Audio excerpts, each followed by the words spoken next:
Saudara-saudara sekalian, dalam kurun waktu 80 tahun kita telah mengalami pasang surut, kita pernah mengalami perang ideologi, kita pernah mengalami perang saudara, kita pernah mengalami gangguan-gangguan dari mana-mana.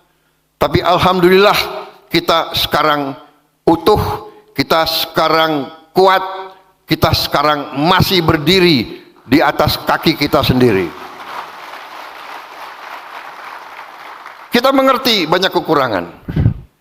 Antara lain, kita tidak bisa pungkiri korupsi masih sangat berlaku di bangsa kita ini. Memang kita mengerti hampir semua negara ada korupsi, tapi korupsi di kita harus kita akui, menurut saya dalam keadaan yang sangat-sangat memprihatinkan. Rakyat sudah mengerti, rakyat tahu, dan pemerintah yang saya pimpin, saya sendiri sebagai mandataris, penerima mandat dari rakyat, penerima kekuasaan dari rakyat, saya bertekad untuk memenuhi janji dan sumpah saya kepada bangsa dan rakyat Indonesia.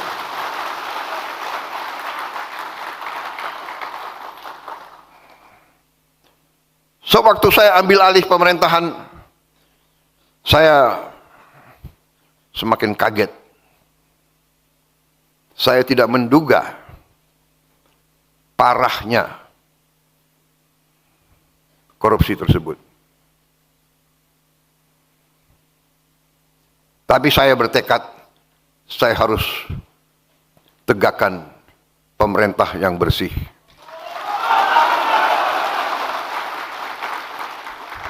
Hanya dengan pemerintah yang bersih, Indonesia bisa bangkit. Saudara-saudara sekalian, kekayaan kita luar biasa.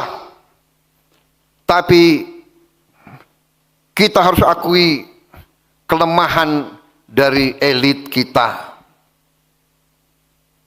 Kelemahan dari mereka-mereka yang kita anggap pinter dan cemerlang, ternyata kalah pinter dengan koruptor dan penipu-penipu dan manipulator-manipulator.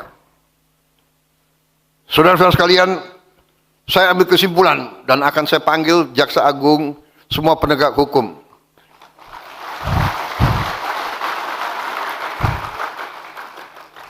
Ini PKS banyak juga tepuk tangannya ini. Sayang pemilu masih lama itu. Enggak. Kembali nih, serius ini. Kalau banyak emak-emak aku grogi juga di sini. Enggak, ini serius ya, kembali. Saya akan panggil, ternyata iya, koruptor-koruptor itu memang luar biasa lihainya dan merugikan bangsa cukup parah. Dan korupsi yang paling besar, penyimpangan yang paling besar itu yang setengah korupsi, atau korupsi yang tersamar, ya, seolah legal tapi nyolong. Ini pinternya orang pinter, repotnya orang pinter itu sering pinter nyolong. Aku heran juga ini gimana caranya itu. Jadi saudara-saudara, yang paling parah adalah kerugian sistemik. Ya, koruptor itu brengsek, dia nyolong berat. Ada yang nyolong 2T, ada yang nyolong 3T. Ya kan saya lihat banyak geleng-geleng kepala. Nah inilah untuk orang PKS 2T banyak sekali.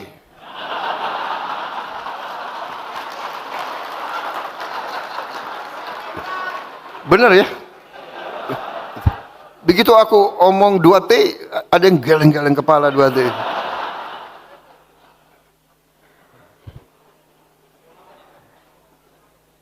Kalau saya cerita berapa ratus T uang negara yang hilang hampir tiap tahun, mungkin kalian nggak geleng-geleng kepala lagi kalian. Harus panggil dokter.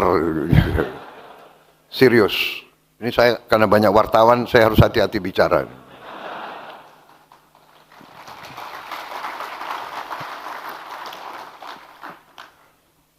Jadi saudara-saudara, tapi saya yakin di dalam hatinya wartawan-wartawan, sebetulnya apa yang saya ngomong, mereka merasakan.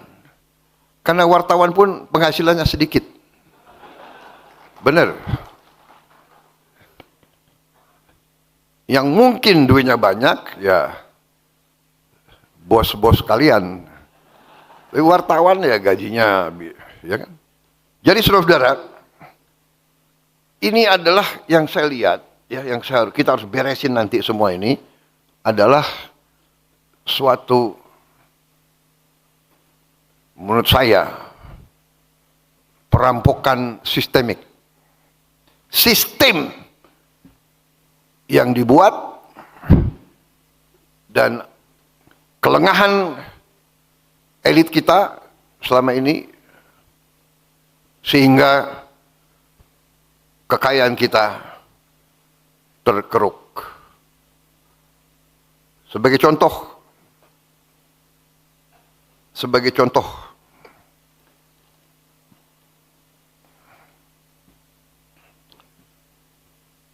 di Bangka Belitung yang untuk cukup lama menjadi pusat tambang timah terkemuka di dunia, itu terdapat 1.000 tambang ilegal. 1.000 tambang ilegal.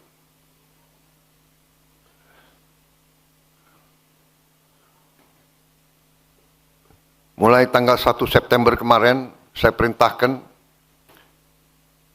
TNI, Polri, Bea Cukai bikin operasi besar-besaran di Bangka Belitung. Menutup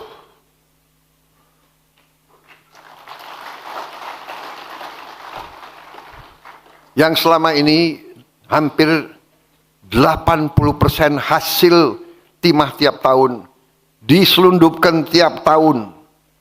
80% timah kita tutup dan nyelundupnya macam-macam. Ada yang pakai kapal, ada yang pakai ferry, ada yang pakai, sekarang tutup, tidak bisa keluar, sampan pun tidak bisa keluar. Kita perkirakan September, Oktober, November, Desember kita bisa selamatkan 22 triliun. Tahun depan kita perkirakan kita bisa selamatkan 45 triliun. Dari 2 pulau ini saja. Tetapi yang lebih merisaukan tapi juga memberi harapan, ternyata limbahnya memiliki nilai yang sangat tinggi. Karena limbahnya ternyata berisi mineral-mineral yang disebut tanah jarang, rare earth. Jadi saudara-saudara, mungkin pejabat-pejabat kita tidak mengerti, dia kira limbah, padahal tanah jarang. Makanya ini sekarang saya perintahkan Bea Cukai itu harus merekrut beberapa ahli-ahli kimia supaya ngecek. Dia lihat pasir, padahal ini pasirnya nilainya luar biasa. Saudara-saudara, di banyak bidang sama. Nikel, batu bara, boksit, hampir semua. Terdapat tambang-tambang ilegal yang sangat besar dan sangat banyak. Ini saya perintahkan untuk segera ditertibkan, dibersihkan. Tambang ilegal ditutup atau diambil alih untuk negara. Saudara-saudara sekalian,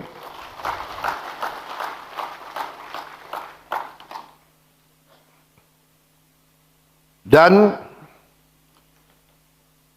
ini menjanjikan bahwa bila kita tegakkan ini, insya Allah penerimaan negara jauh lebih besar, kebocoran-kebocoran kita tutup, sehingga negara akan punya kemakmuran.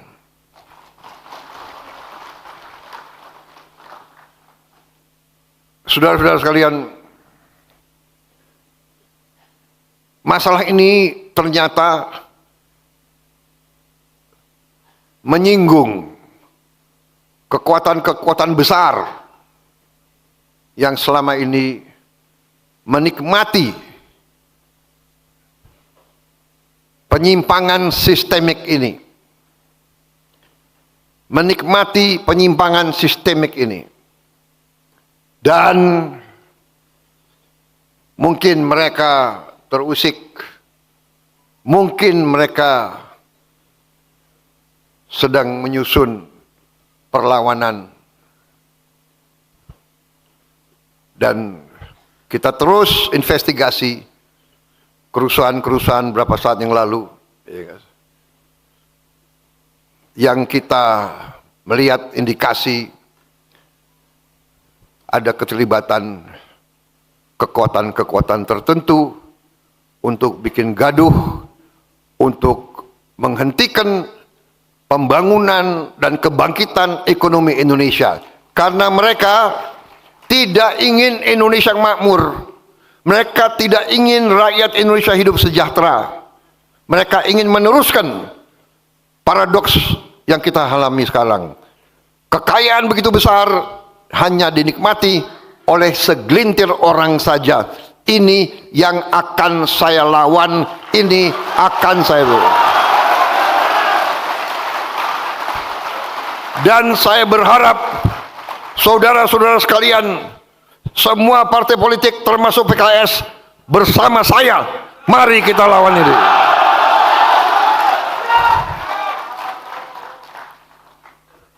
Saudara-saudara, saya benar-benar tidak membenci siapapun. Tapi saya katakan bahwa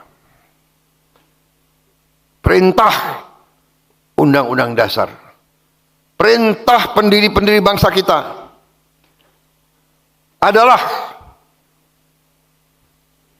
bahwa bumi dan air dan semua kekayaan yang terkandung di dalamnya dikuasai oleh negara dan dipergunakan sebesar-besarnya untuk kemakmuran rakyat.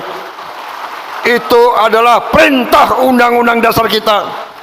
Dan hanya itu, saudara-saudara, hanya itu yang bisa menyelamatkan masa depan anak-anak dan cucu-cucu kita.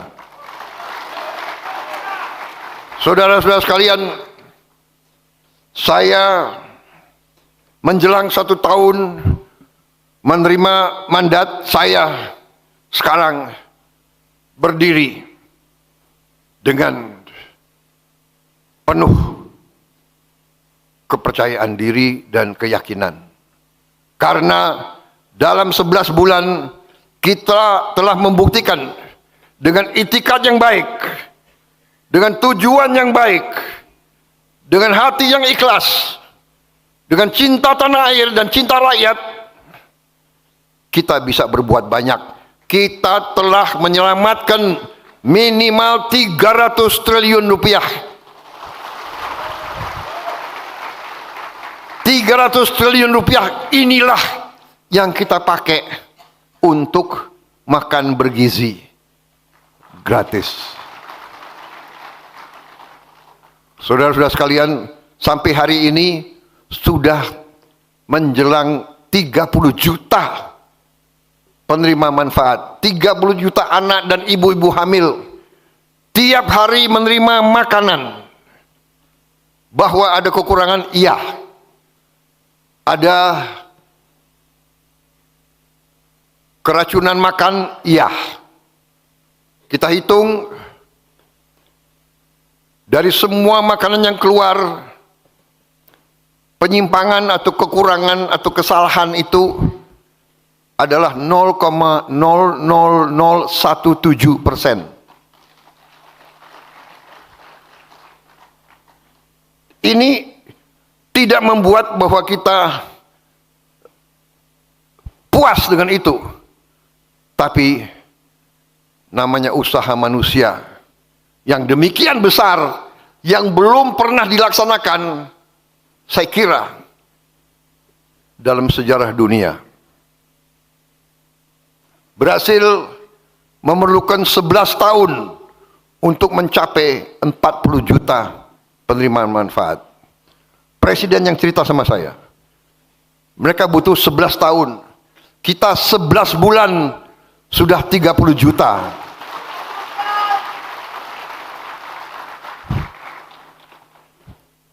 Ada kekurangan? Ada. Tapi manfaatnya sangat-sangat besar. Kita tidak bisa menduga.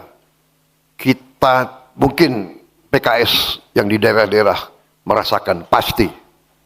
Tapi banyak elit Indonesia tidak bisa menduga bahwa anak-anak kita, rakyat kita makan nasi pakai garam. Ini kita buktikan bahwa kita bisa memberi sesuatu, memberi bantuan, memberi apa yang mereka butuh. Saudara-saudara sekalian, dengan program makan bergizi ini menjadi strategis, menjadi sesuatu yang di luar ekspektasi kita. Ternyata dengan makan bergizi ini kita bisa menciptakan lapangan di akhir tahun, di awal tahun depan, Januari Februari, 1,5 juta lapangan kerja baru. Kita telah berhasil menghidupkan ekonomi rakyat, bahwa tiap hari kita butuh telur, kita butuh sayur, kita butuh ikan, kita butuh ayam, kita butuh bahan-bahan dari kampung-kampung itu sendiri, dari kecamatan-kecamatan itu sendiri.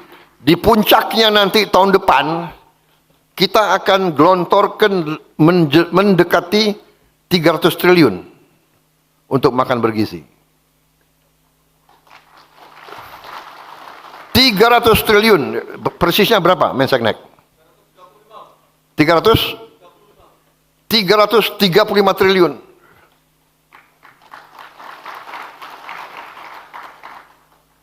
Yang adalah 20 miliar dolar.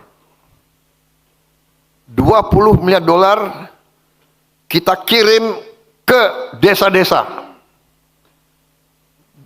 335 triliun kita kirim ke desa-desa, saudara-saudara.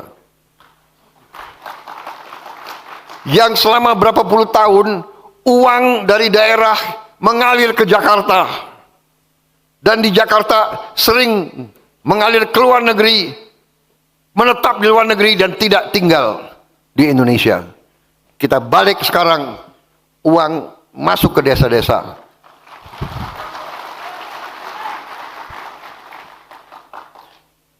Dan saudara-saudara, dalam ilmu ekonomi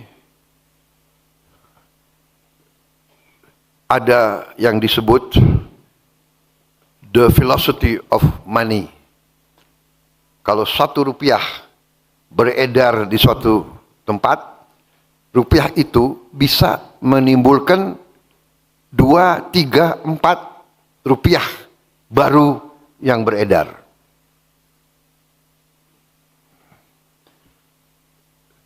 Jadi saudara-saudara, kita bisa bayangkan kegiatan ini yang saya sebut tadi 300 triliun itu bisa menciptakan kehidupan ekonomi senilai 600 triliun, mungkin 900 triliun. Karena apa? Karena tiap hari rakyat desa itu tahu bahwa dapur itu memerlukan sekian ratus kilo beras, sekian timun, sekian sayur, sekian ikan, sekian telur, sekian ayam. Jadi dia punya captive market, dia punya off take, dia punya sesuatu harapan yang pasti. Petani-petani kita dari dulu justru waktu panen dia risau. Waktu panen harga jatuh. Tapi sekarang karena yang akan menerima, yang akan mengambil hasilnya adalah rakyat sendiri, adalah saudara-saudara mereka sendiri, adalah pemerintah mereka sendiri. Jadi mereka punya jaminan pasar. Mereka tidak akan punya panen yang tidak terserap. Ini saudara-saudara sasaran kita, dan ini kita sudah hampir sampai di titik itu. Jadi saudara-saudara, 30 juta kita bangga. Kita risau masih ada. Makanya kita tertibkan semua SPPG, semua dapur kita sudah bikin SOP, semua alat harus dicuci pakai alat yang modern, tidak terlalu mahal, untuk membersihkan, membunuh semua bakteri. Kita juga perintahkan semua dapur harus punya test kit, alat uji, sebelum distribusi harus diuji semuanya, dan langkah-langkah preventif lainnya. Saudara-saudara, kita mengerti 30 juta suatu prestasi. Tapi ingat,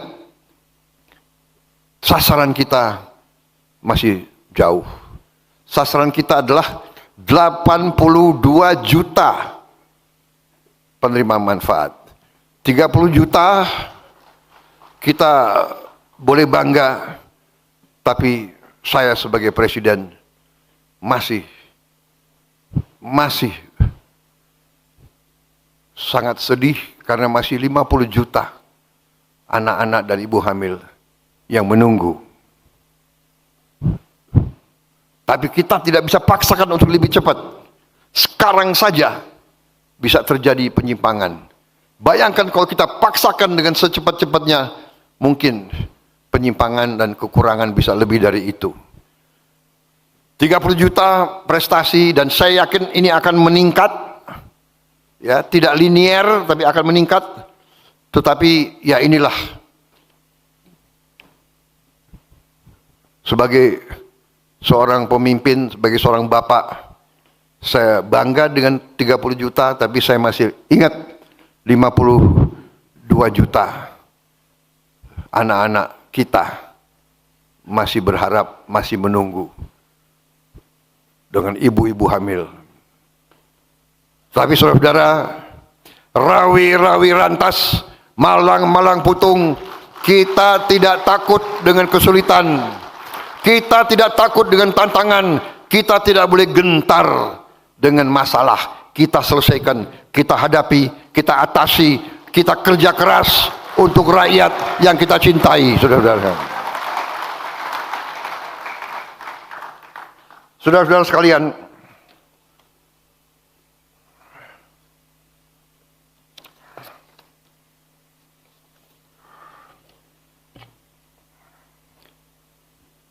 tadi saya singgung bahwa banyak kekurangan kita, banyak kesulitan kita, bahwa ada penyimpangan sistemik. Ya, sistem ini harus kita perbaiki, dan insya Allah dengan dukungan saudara-saudara kita akan memperbaiki sistem ini.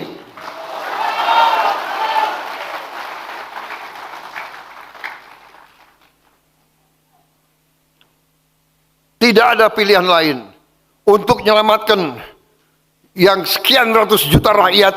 Kita harus berani memperbaiki sistem yang keliru, sistem yang salah, sistem yang memungkinkan kekayaan kita diambil tiap hari, tiap bulan, dibawa ke luar negeri dan tidak kembali ke Indonesia. Ini harus kita hentikan dan akan kita hentikan.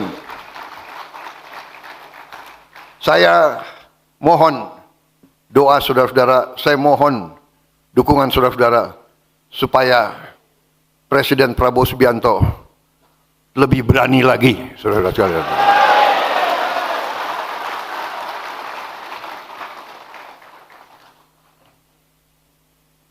Saya berharap semua organisasi dengan jalur, dengan sayap-sayap, dengan jaringan saudara-saudara sekalian, saya sudah bicara ke ulama-ulama, saya sudah bicara ke tokoh-tokoh agama, sampaikan ke semua rakyat, sampaikan ke ibu-ibu, bapak-bapak, kasih tahu ke anak-anaknya,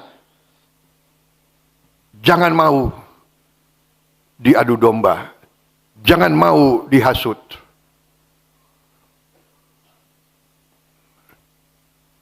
Kalau memperjuangkan demokrasi, kalau memperjuangkan hak asasi manusia, kalau memperjuangkan keadilan, kalau memperjuangkan perlawanan terhadap korupsi, tidak dengan kerusuhan, tidak dengan bakar-bakar, saudara-saudara sekalian.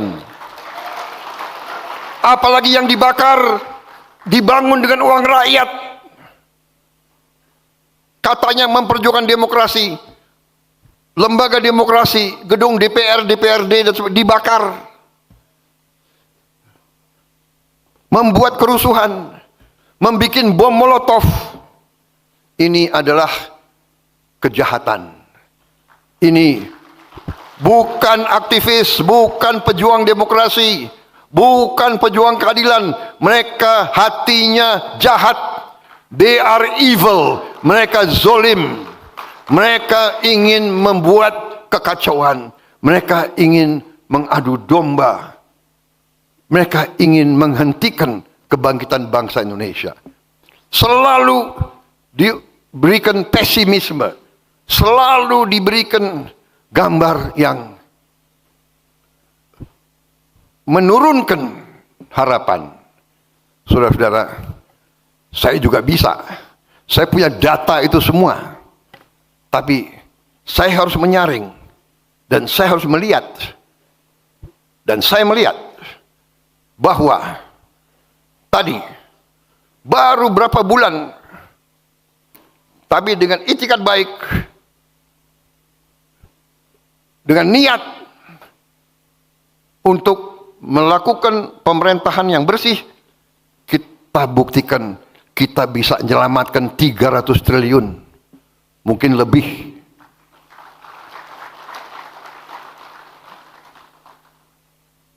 Di semua bidang banyak kekurangan. Makanya kita kerja keras. Kita kerja keras. Saya kasihan sama menteri-menteri saya sebetulnya.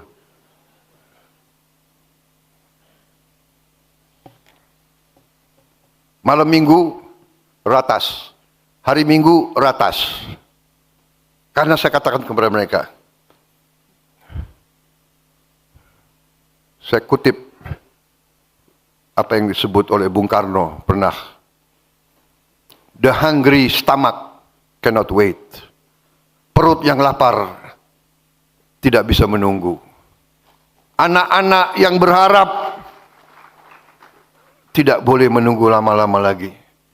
Kita harus kerja keras, dan kita sedang kerja keras. Saudara-saudara, prestasi pemerintah yang saya pimpin cukup membanggakan. Karena itu sekarang kalau saya diundang oleh parpol, saya semangat datang.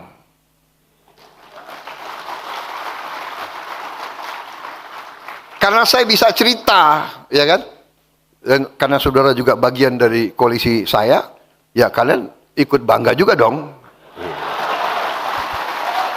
Iya kan? Tapi kau perhatikan nggak? Baru setelah Agustus lah aku lebih berani tampil. Bener? Terus terang aja, bulan-bulan pertama pemerintah komunikasinya kurang, saya akui. Karena kita lagi kerja. Kita komunikasi sering, bicara baik-baik, tapi hasilnya nggak ada. Malu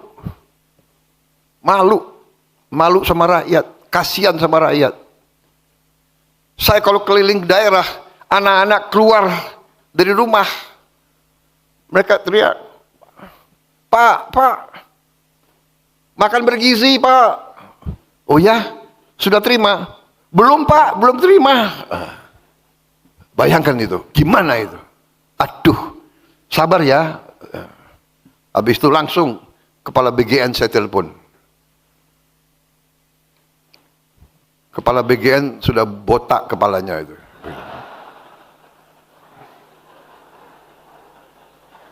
Saudara-saudara, sekarang pupuk sampai ke petani.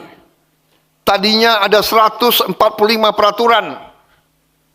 Harus tanda tangan ini, tanda tangan ini, tanda tangan ini, tanda tangan ini, tanda tangan. Habis itu pupuknya menghilang, nggak tahu kemana.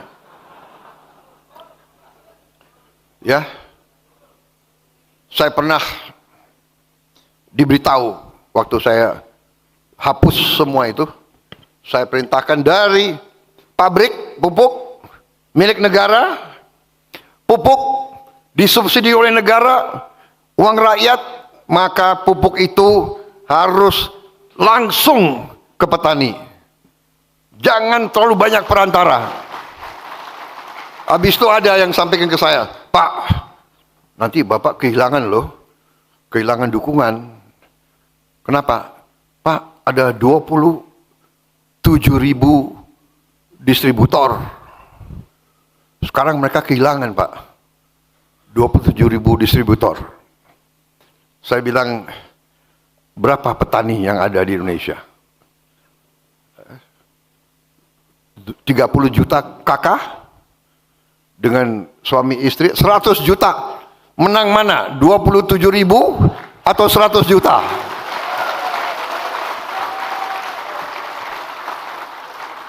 Dan saya sudah lama jadi orang Indonesia. Saya tahu itu distributor itu ya. Saya tahu itu. Ponakannya bupati, sepupunya, tim suksesnya, maaf deh. Kan kita sudah lama jadi orang Indonesia, ya kan? Habis itu, udahlah, kita sudah tahu kan, kalau bupati nanti dia yang harus tanda tangan, nanti dia cek, oh, kecamatan itu nggak milih gue, desa itu nggak milih saya, nggak deh, pupuknya kurangi aja, kasih yang milih gue. Ya ini yang nggak benar, saudara-saudara.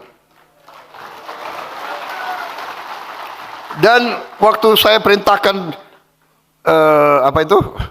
potong mata rantai ini, yang 27.000 kecewa, ya kan? Ada kader Gerindra yang pinter, dia datang ke Menteri Pertanian, Pak, kalau bisa yang 27.000 diganti kader-kader Gerindra aja.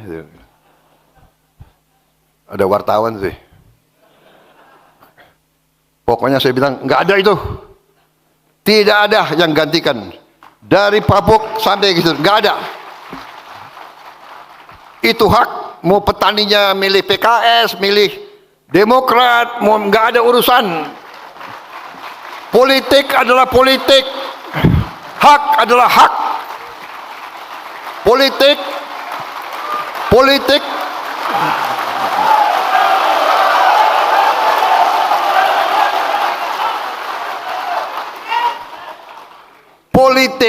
itu di kotak suara. Urusan si warga negara dengan hati nuraninya dan dengan yang maha kuasa di atas. Nggak ada urusan. Namanya kader kan, lihat kesempatan. Nggak ada. Nggak ada kader-kader Gerindra yang datang-datang lagi ke menteri-menteri. Macam-macam lagi, nggak ada itu. Ya kan? Saudara-saudara, dan kenyataan, coba cek. Ya kan, di mana coba? Sumatera Barat saya kalah, ya kan?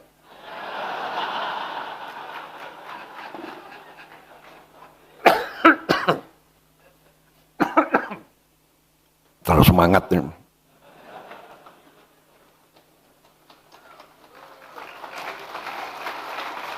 Minta izin boleh ya? Sedikit.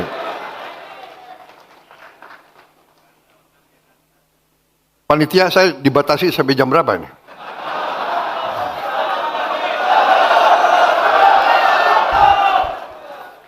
Saudara-saudara, ternyata cek Sumatera Barat, pupuk lancar nggak di situ? Aku kalah juga di Aceh, ya kan?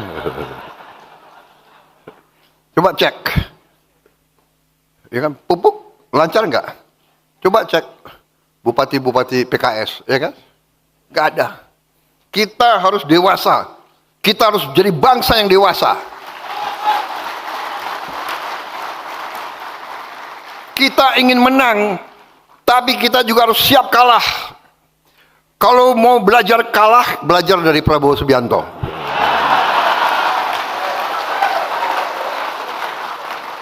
Lima kali pemilihan, 4 kali kalah. PKS ikut-ikut lagi.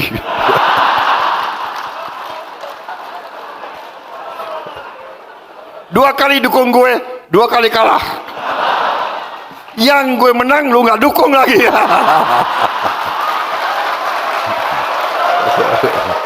Tapi oke, yang liwat-liwat, kita bersatu sekarang untuk bangsa dan negara.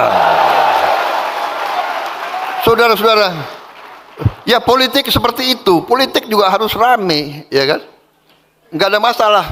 Aku tuh terus terang aja loh, saya tuh nggak dendam sama Anies, enggak. Kalau ya dikasih nilai 11 itu gue nggak apa-apa itu. Bener loh, sebetulnya dia yang bantu aku menang, saudara. Karena emak-emak kasihan gitu loh. Iya kan? Saudara-saudara, kalau debat presiden atau kan nggak menarik. Rakyat seneng lihat apa itu? Lihat rame-rame seneng, bener nggak? Jujur, iya kan? Jadi saudara-saudara, kita harus demokrasi yang dewasa, ya kan? Siapa presiden, siapa wakil presiden, siapa, ya oke. Yang penting siapapun kita bersatu, kita kerja untuk bangsa dan negara.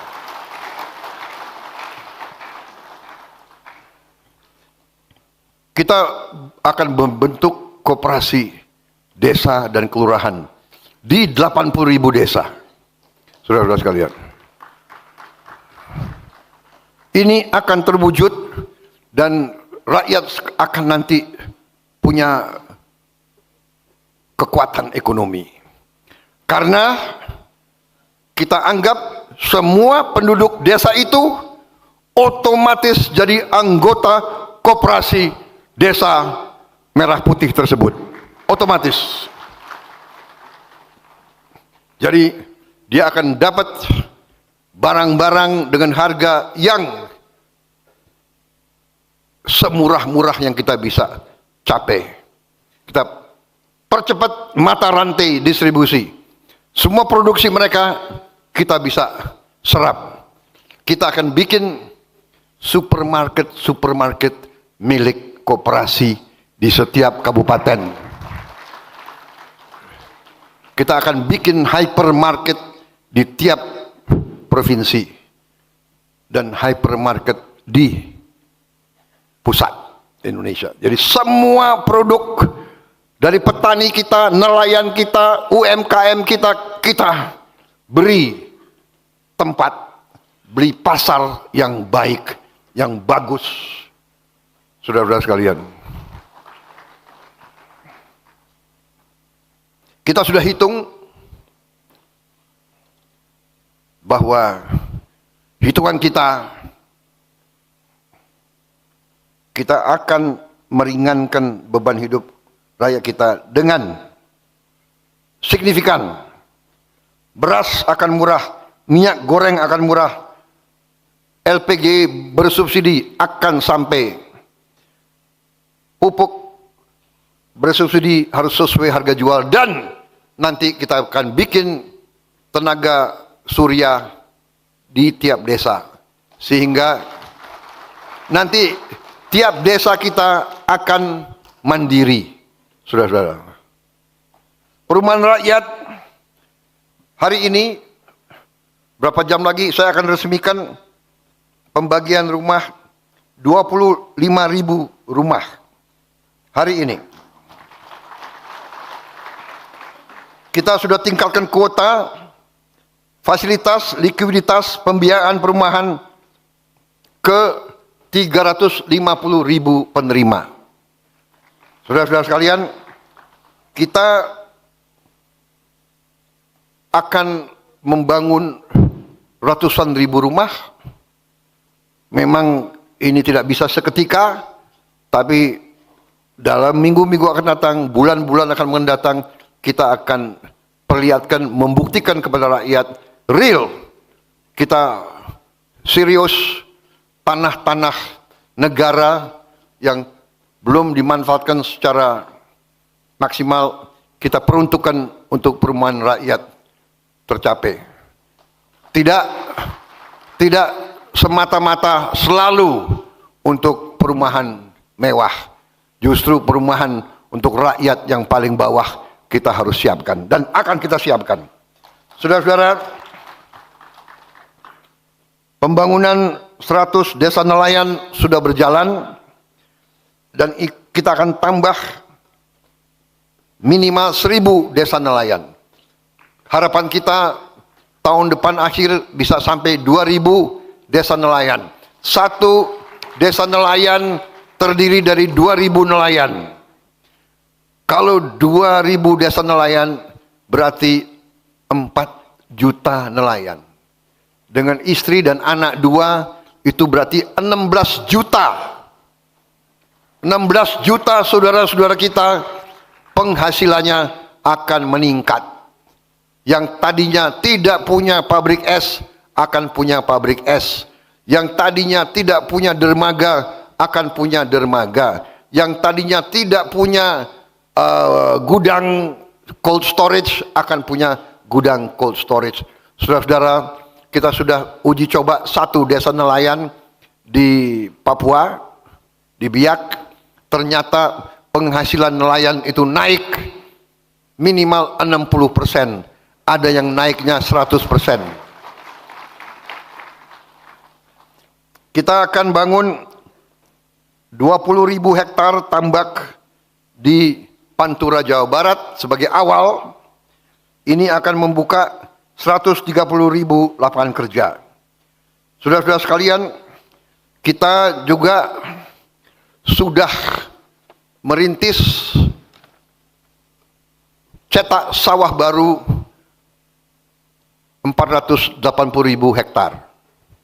Yang sudah dikerjakan adalah 280.000 hektar. Saudara-saudara, produksi beras kita tertinggi sepanjang sejarah NKRI, tertinggi. Dan masalahnya sekarang adalah kita kekurangan gudang.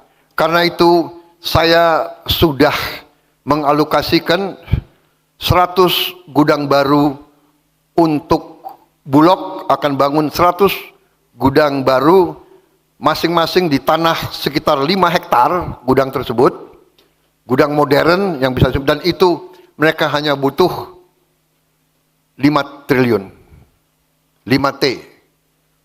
Karena penghematan kita dari macam-macam kebocoran dan korupsi yang kita cegat, sekarang Presiden Republik Indonesia agak gagah sedikit.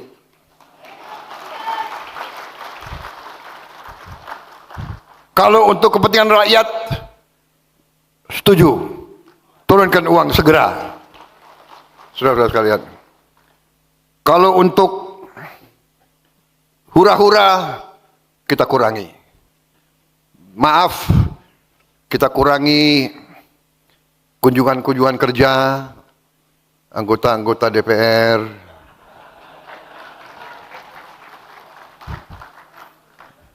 saudara-saudara, ya, kunjungan kerja, apa itu, FGD, ya, rapat-rapat di mana-mana, ya, kita kurangi. Saudara-saudara,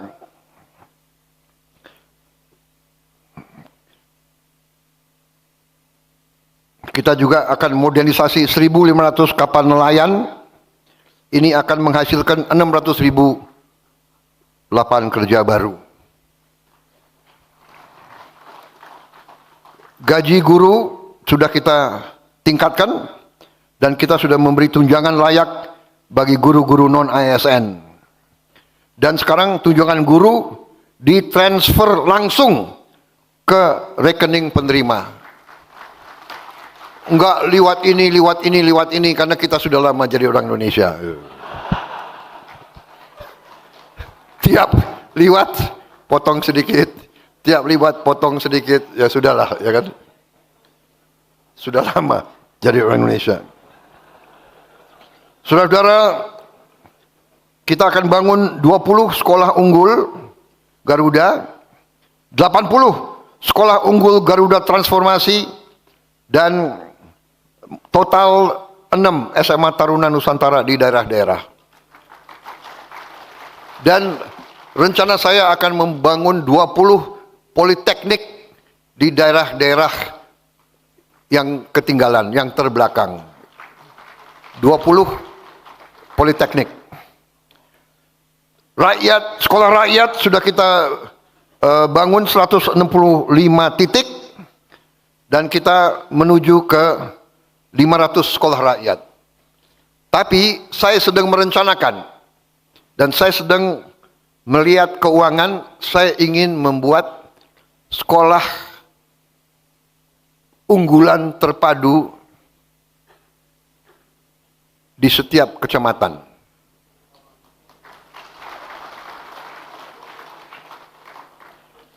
Saya tidak tahu berapa tahun akan tercapai, tapi kita harus berani mulai, saudara-saudara sekalian. Jadi menghadapi masalah membutuhkan keberanian, bukan jiwa yang kecil. Tentukan tujuan, kerahkan pikiran, tenaga, rencanakan dengan baik, cari sumber daya, wujudkan, atasi masalah. Dan nanti akan ada yang nyinyir, apakah bisa? Uangnya dari mana? Uangnya dari yang bocor-bocor itu, Bung.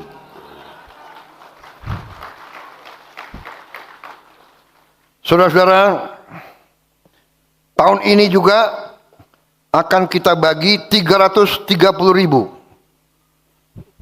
layar digital interaktif.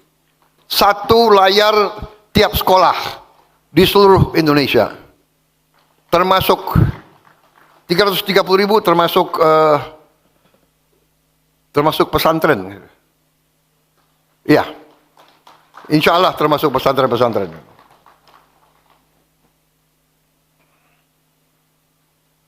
Saudara-saudara, artinya di tiap sekolah tahun ini baru 1 tiap sekolah. Tapi tahun depan kita akan tambah 3 layar tiap sekolah. Jadi nanti tiap sekolah akan punya 4 layar. Di layar itu, bagi sekolah-sekolah yang di daerah kesulitan guru-guru tertentu, kita akan siarkan pelajaran dari pusat dengan guru-guru terbaik, dengan animasi, dan layar ini ternyata adalah layar interaktif. Jadi dari pusat kita bisa buka chat, kita cek SMP sekian, desa sekian, kecamatan sekian, kita buka, tak, kelihatan gurunya ada atau tidak. Ya kan? Kita bisa monitor. Saudara-saudara, ini jalan pintas kita. Kita harus kerahkan semua upaya kita untuk tingkatkan kemampuan pendidikan anak-anak kita. Anak-anak kita adalah masa depan kita. Bangsa Indonesia harus terdiri dari rakyat yang pandai, yang kuat, yang semangat, yang berani, yang gembira. Ini yang kita harapkan dari sekolah-sekolah kita. Saudara-saudara, salah satu prestasi kita,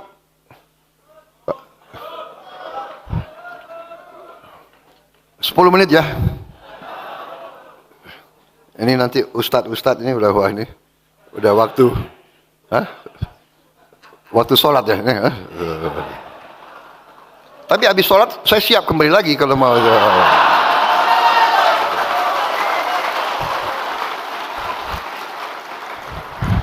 Salah saudara-saudara sekalian ngundang saya itu.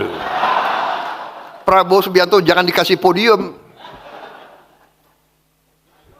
Di PBB aja saya lupa pakai pukul-pukul meja itu. Sampai saya disindir-sindir oleh Trump, dia bilang gitu. Ini orang gitu, pukul-pukul meja, dia bilang. Ini dia lagi semangat. Bagaimana kalau dia marah? Aduh, minta ampun, ini adik kuasa. Saudara-saudara, salah satu prestasi kita yang harus kita syukuri, kita telah membentuk suatu dana Sovereign Wealth Fund, dana kedaulatan, yang kita beri nama Danantara Indonesia. Danantara adalah singkatan Daya Anagata Nusantara. Daya, energi, kekuatan Anagata, masa depan Nusantara. Jadi dana ini adalah kekuatan energi masa depan Indonesia. Ternyata kaget, banyak di antara kita termasuk saya tidak menduga kalau kita kumpulin semua aset milik negara, nilainya adalah lebih dari 1.000 miliar dolar, 1 triliun. 1060. Kumpulin semua. Ternyata kita ketemu aset di sini, aset di sini, aset di sini. Luar biasa itu. Jadi banyak birokrat-birokrat kita yang pinter sembunyikan aset.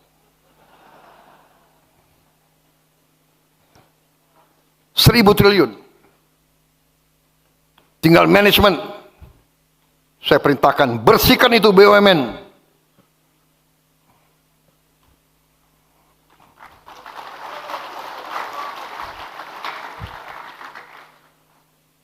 Kadang-kadang nekat-nekat mereka itu, ya. Diberi kepercayaan oleh negara. Dia kira itu perusahaan nenek moyangnya. Perusahaan rugi, dia tambah bonus untuk dirinya sendiri. Brengsek banget ini.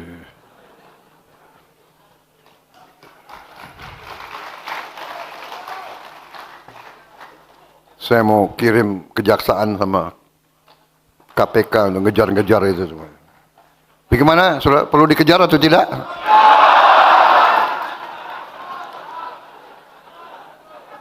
Nanti dibilang Prabowo kejam.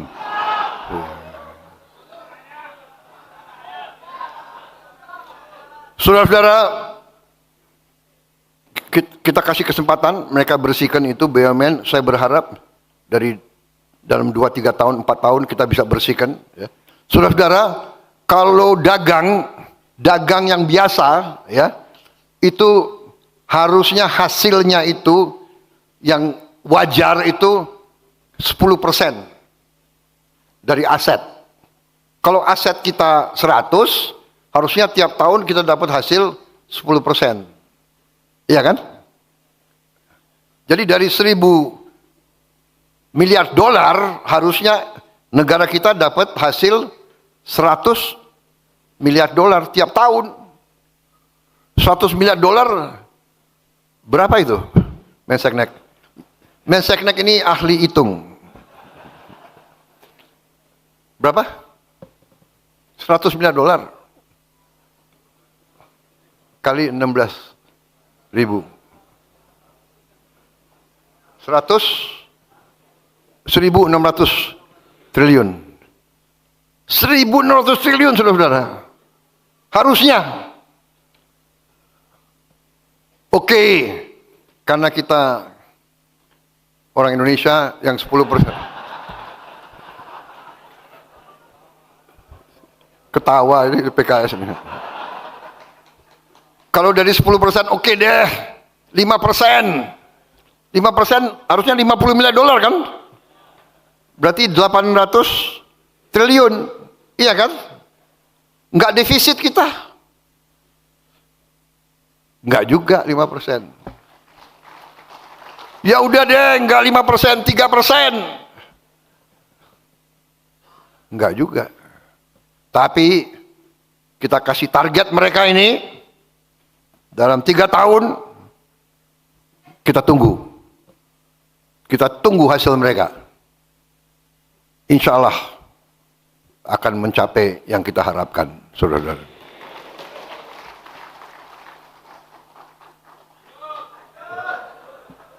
Masih ada 5 menit.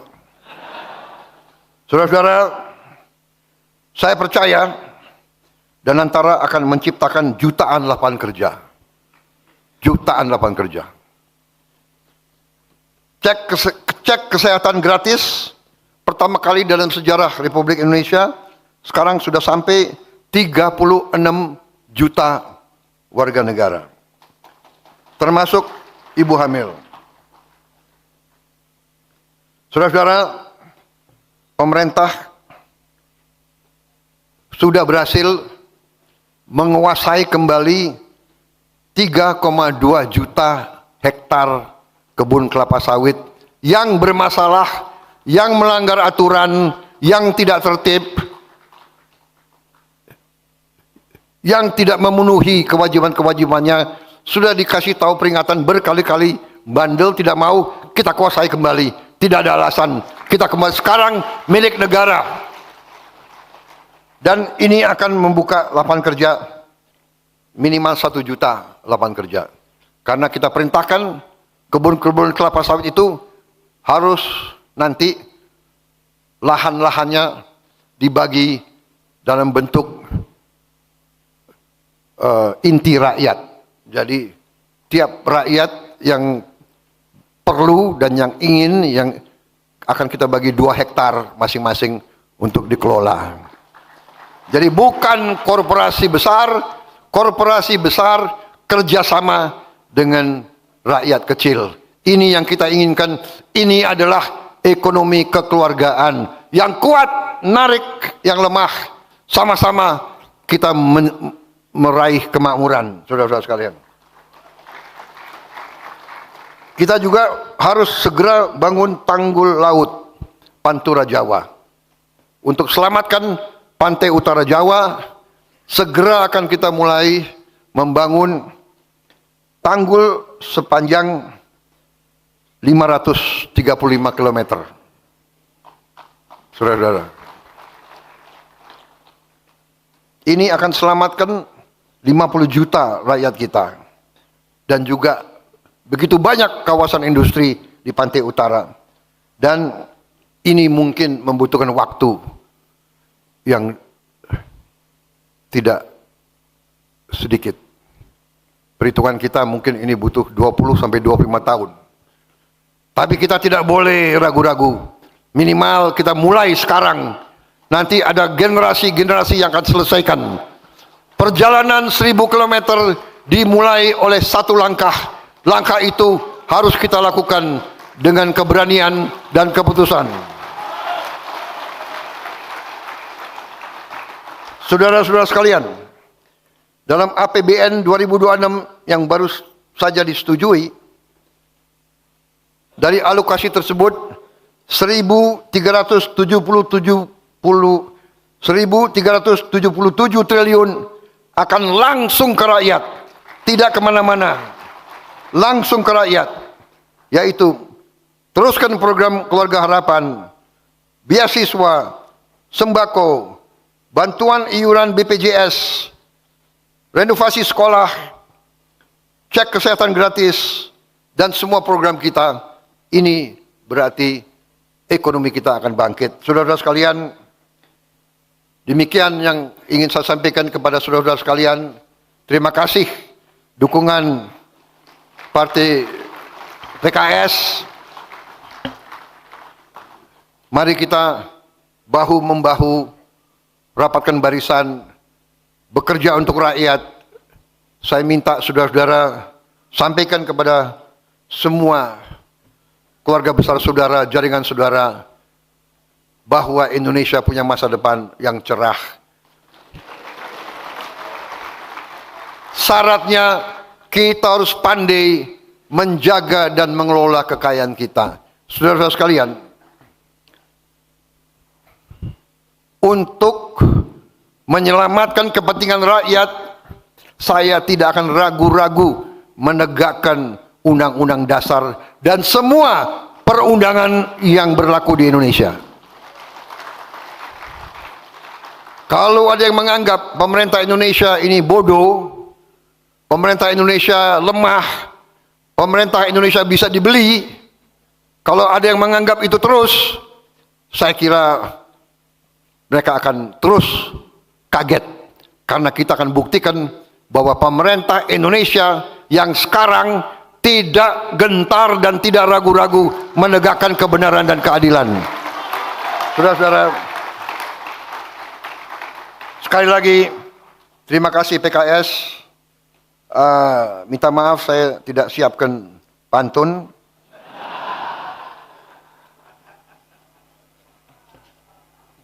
Tapi saya masih ingat pantun lama saya.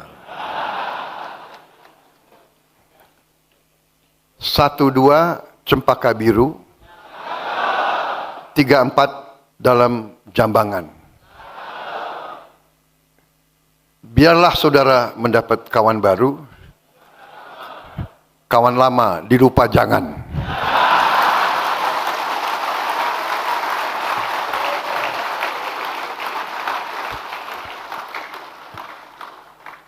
Terima kasih, selesai. Wassalamualaikum warahmatullahi wabarakatuh. Salam sejahtera kita. Dengan mengucap alhamdulillahirabbil alamin, pada pagi hari ini Senin 29 September 2025, saya Prabowo Subianto, Presiden Republik Indonesia, dengan resmi menutup Musyawarah Nasional ke-6 Partai Keadilan Sejahtera.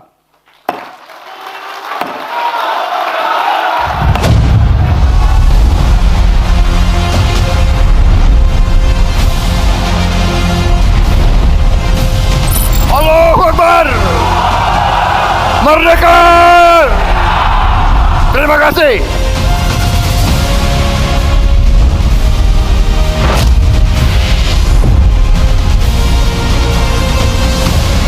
Hadirin yang kami hormati, demikianlah acara Munas ke-6 Partai Keadilan Sejahtera telah selesai dilaksanakan. Terima kasih yang sebesar-besarnya kami haturkan kepada Presiden Republik Indonesia Bapak Prabowo Subianto yang telah berkenan hadir dan menutup acara Munas ke-6 Partai Keadilan Sejahtera.